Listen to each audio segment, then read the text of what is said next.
Welcome back to our channel. Our topic for today is elasticity of demand. Concept. The term elasticity indicates responsiveness of one variable to a change in the other variable. Elasticity of demand refers to the degree of responsiveness of quantity demanded to a change in its price or any other factor. According to Prof. Marshall, elasticity of demand is great or small according to the amount demanded, which rises much or little for a given fall in price, and quantity demanded falls much or little for a given rise in price. Types of elasticity of demand: 1. Income elasticity. 2. Cross elasticity. 3. Price elasticity. 1. Income elasticity. It refers to the degree of responsiveness of a change in quantity demanded to a change in the income only. Other factors including price remain unchanged.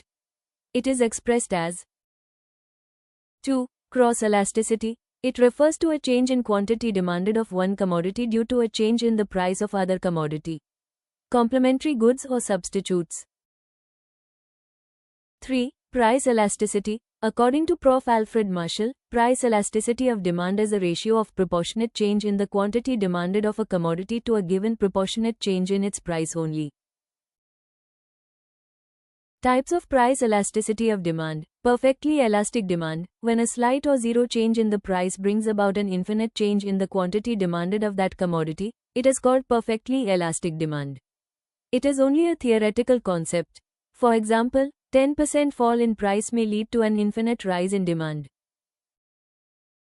Perfectly inelastic demand, ED equals 0. When a percentage change in price has no effect on the quantity demanded of a commodity, it is called perfectly inelastic demand.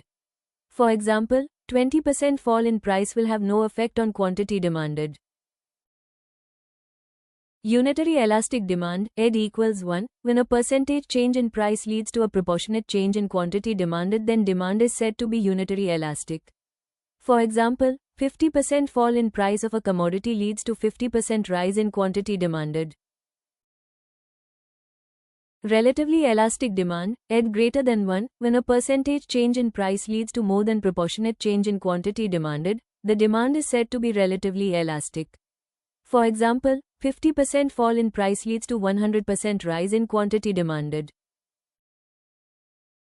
Relatively inelastic demand, ED less than 1, ED equals 1. Unitary elastic demand Y price PP1 0D ED equals 1D. When a percentage change in price leads to less than proportionate change in the quantity demanded, demand is said to be relatively inelastic. Factors influencing the elasticity of demand. 1. Nature of commodity. By nature, we can classify commodities as necessaries, comforts and luxury goods. Demand for necessaries like food grains, medicines, textbooks etc. is relatively inelastic, and for comforts and luxury goods like cars, perfumes, furniture etc. demand is relatively elastic. 2. Availability of substitutes. Demand for a commodity will be more elastic if its close substitutes are available in the market.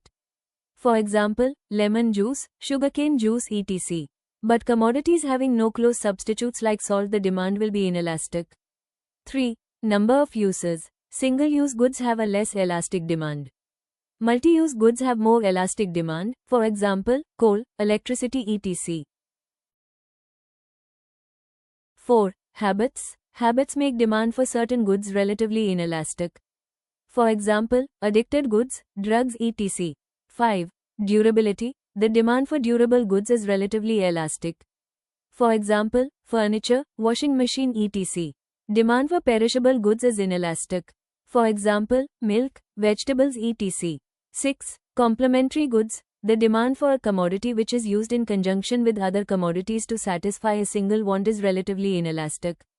For example, a fall in the price of mobile handsets may lead to rise in the demand for SIM cards.